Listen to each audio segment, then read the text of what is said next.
On est à 2 jours maintenant de ce premier tour. Avant de parler de la région Île-de-France, même si d'une certaine façon cette question concerne aussi votre région, celle dans laquelle vous êtes candidate, faut-il s'attendre dimanche à un raz-de-marée du Front National, selon vous? Mais moi je ne le crois pas. Parce que je pense que les électeurs ne se trompent pas d'élection et qu'ils savent qu'au fond, le Front National, c'est une imposture. Le Front National, c'est le premier parti à dénoncer et le dernier parti à proposer et à voter. Souvenez-vous, l'interdiction de la burqa, Jean-Marie Le Pen était contre. Le Passenger Name Record, le fichier des passagers européens qui permettrait de tracer les djihadistes, il est bloqué à Bruxelles à cause du FN. La loi renseignement, l'interdiction des sites qui appellent à la haine, ils sont contre. Marine Le Pen a dit, les portiques aux portes du Thalys, c'est inutile. Ils ne veulent pas de solution, parce que quand il n'y a plus de problème, il n'y a plus de FN. Le parti des solutions sont les Républicains. Oui, mais ça monte quand même, ça monte. On entend les arguments des uns et des autres. Mais c'est une imposture, et vous savez, au départemental, on nous a déjà fait la même chanson. On nous avait dit, vous allez voir, ils vont tout gagner. Et en réalité, quand les électeurs se sont retrouvés face aux candidats, qu'ils ont regardé le message des candidats, vous savez, en Ile-de-France, le candidat FN, il vient de Picardie, il est conseiller régional de Picardie. Et d'ailleurs, il a le record d'absentéisme en Picardie. Est-ce que vraiment, il connaît les problèmes de transport, de logement, d'emploi, de pollution de l'Île-de-France?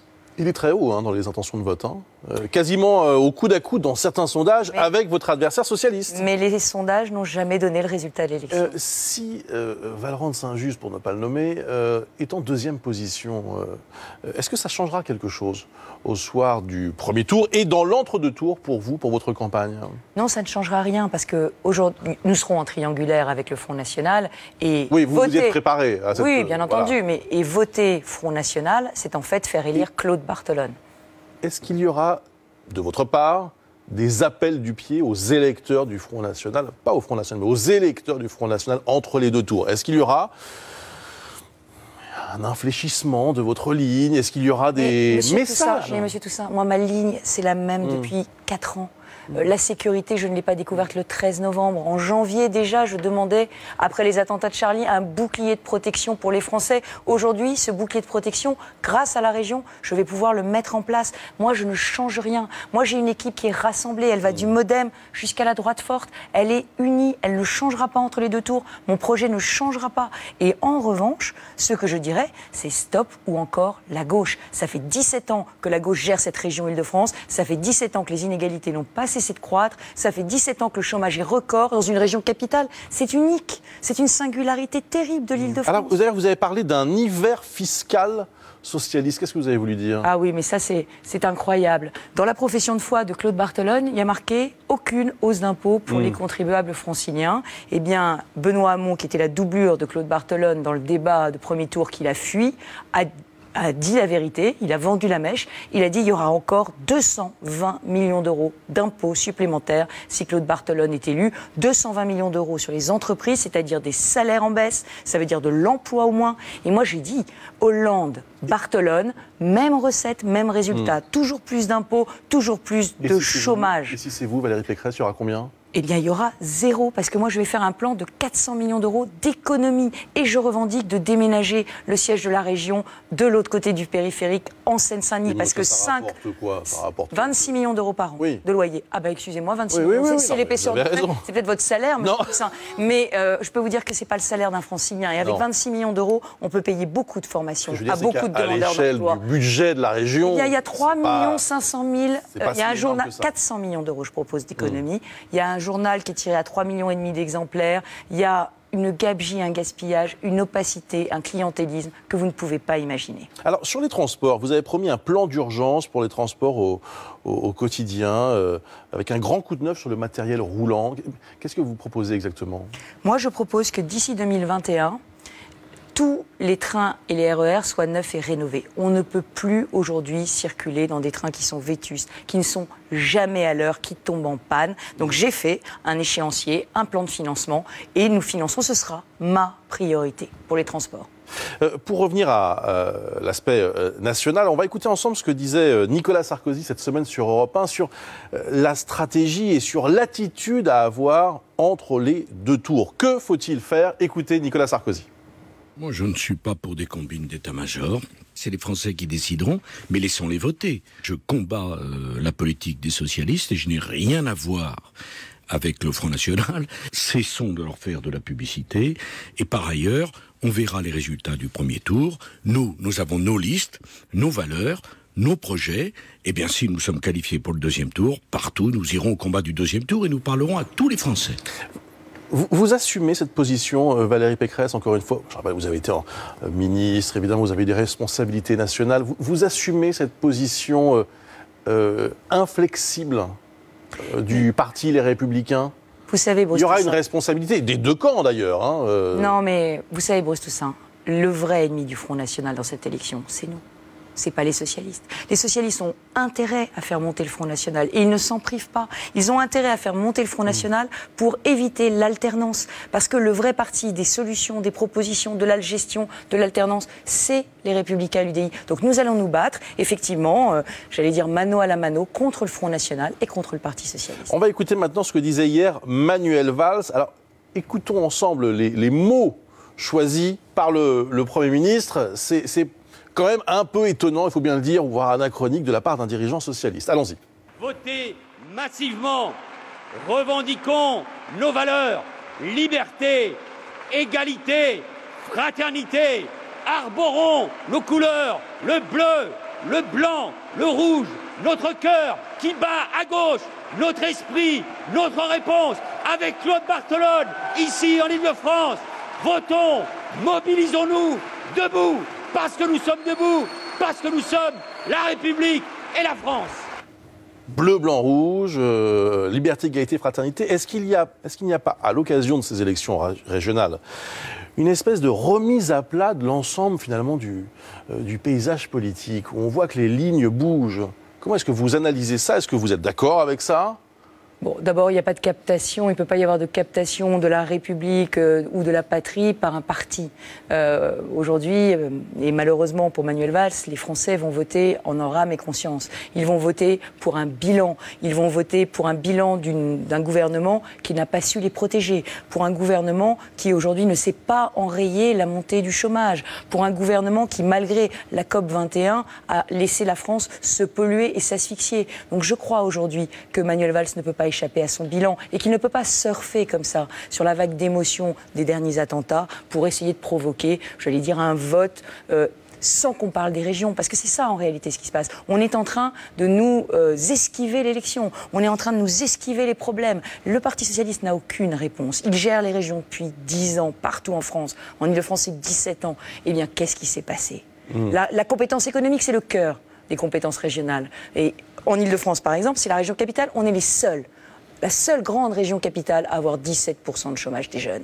Voilà, la seule. Alors maintenant, qui sont comptables? Les transports, le fiasco total de la gauche, c'est la compétence de la région. La sécurité, c'est aussi en partie la compétence de la région.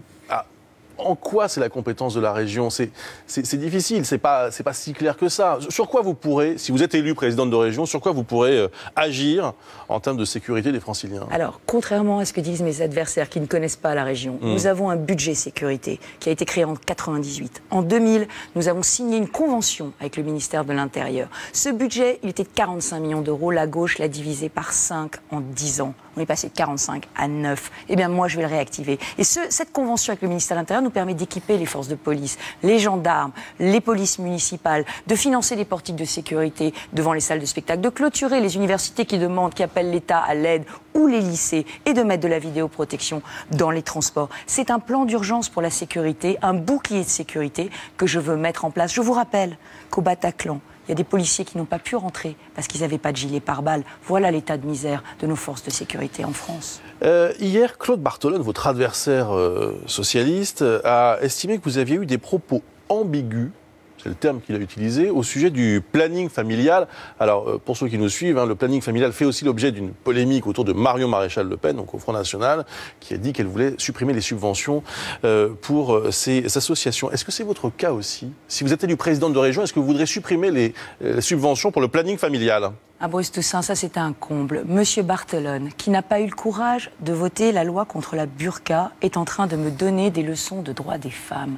Eh bien, je lui réponds, Monsieur Barthelone, les droits des femmes, ils sont dans mon ADN. Moi, j'ai toujours défendu le planning familial et je vais continuer. Mais j'ai fait plus. J'ai fait voter une loi contre les mariages forcés, une loi contre le harcèlement moral et sexuel, une loi sur les femmes battues pour leur permettre de rester dans leur domicile quand leur conjoint les bat et qu'il est propriétaire ou titulaire du bail. Donc, Monsieur Barthelone, je n'ai pas de leçon de droit des femmes à recevoir de quelqu'un qui ne multiplie les attaques machistes à mon égard. D'accord. Donc la réponse est claire. Claire. Il n'y a pas de projet de suspension ou d'interruption des subventions pour le planning familial. Non seulement il n'y a pas de projet, mais jugez-moi sur mes actes un peu. Ça fait 10 ans que je suis à la région, ça fait 10 ans que je vote constamment toutes les subventions pour les droits des femmes et pour le planning familial. Si l'état d'urgence est prolongé au-delà de la fin février, est-ce que ça aura une incidence sur l'activité économique de la région? Bien évidemment. Est-ce que ça vous inquiète? Oui, énormément. C'est pour ça que j'ai dit que nous allions nous mobiliser pour aider le tourisme, le commerce et la restauration. J'ai dit que dans mon plan sécurité, évidemment, on aiderait ponctuellement tous ceux qui ont besoin de s'équiper très rapidement en portique de sécurité ou en vidéoprotection. Mais au-delà de ça, il va falloir faire revenir les touristes et les investisseurs. Ça passe aussi par un plan de sécurisation des transports. Vous savez qu'aujourd'hui, malheureusement, les touristes et les investisseurs considèrent que nos transports ne sont pas assez sûrs. Donc on va travailler sur tous ces points et je réunirai, si je suis élu, tous les professionnels du tourisme, de l'hôtellerie et de la restauration avec les acteurs culturels pour qu'on travaille à un plan d'urgence. Valérie Pécresse, Bernard Tapie doit-il rembourser les 404 millions d'euros que lui réclame la Cour d'appel de Paris? Écoutez, quand quelqu'un est condamné par la justice, il doit exécuter la décision de justice. Moi, je ne connais pas Bernard Tapie, je ne connais rien de cette histoire, je suis comme les Français, je n'y comprends plus rien, mais une décision de justice s'impose à chacun. Il dit ce matin dans une interview au Monde qu'il est ruiné de chez ruiné, entre guillemets. Est-ce qu'il y a eu un acharnement judiciaire contre l'homme d'affaires? Moi, je fais confiance à la justice de mon pays, elle fait son travail, je n'ai pas à commenter une décision de justice. Alors, je ne demande pas de commenter une décision de justice, mais est-ce que vous diriez qu'il y a des ramifications politiques dans cette affaire? Je n'en sais rien. En tout cas, les juges ont tranché. Je vous dis, cette affaire est d'une complexité. Je pense que tous les Français sont comme moi. Ils n'y comprennent absolument plus rien. Mais il y a une décision de justice qui s'impose. Il y a eu un arbitrage sous Nicolas Sarkozy. Il y a une décision contraire, cette fois-ci, sous François Hollande. Moi, je respecte la justice de mon pays. Pas de message particulier? Non, vous savez, avant de faire de la politique, j'étais juge. Alors j'ai beaucoup de respect pour l'institution judiciaire. Dans quelques minutes, nous recevrons votre adversaire socialiste, Claude Barthelone. Hier, c'est Emmanuel Cos qui était à votre place. Avant-hier, Valorant de Saint-Just, votre adversaire Front National. Je dis ça pour que chacun constate que l'éventail a bien été respecté.